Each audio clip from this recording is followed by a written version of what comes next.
Pastikan stabilitas harga dan pasokan pangan terjamin selama Ramadan hingga Idul Fitri. Sekda Kota Palembang bersama dengan jajaran Kepala Organisasi Perangkat Daerah Pemerintah Kota Palembang melakukan monitoring harga di Pasar Lebabang dan dilanjutkan ke Lotte Mart pada Senin 2 Maret.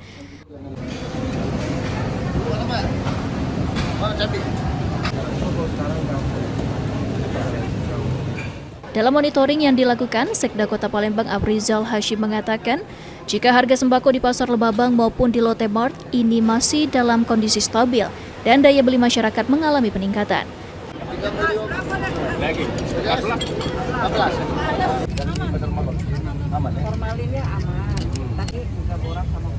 Guna memastikan pangan yang beredar aman bagi masyarakat, selain melakukan monitoring harga dan pasokan pangan, dalam kegiatan ini juga dilakukan pemeriksaan sampel produk pangan yang dilakukan BB POM. Dalam hasilnya, produk pangan yang dijual tidak mengandung zat berbahaya.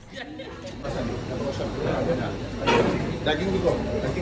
Daging berapa sekarang? Untuk daging kerbau, nah daging ayam 8, 9. Alhamdulillah di 9 bahan pokok di pasar tradisional tadi, ya harganya masih tetap stabil ya, dan memang daya beli masyarakat meningkat di bulan Ramadan dan menghadapi Lebaran ini.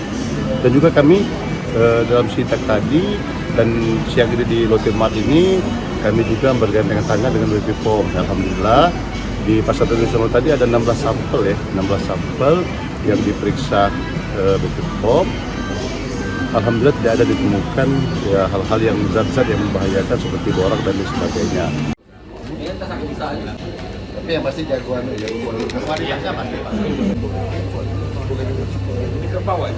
Sapi. Langsung direbus.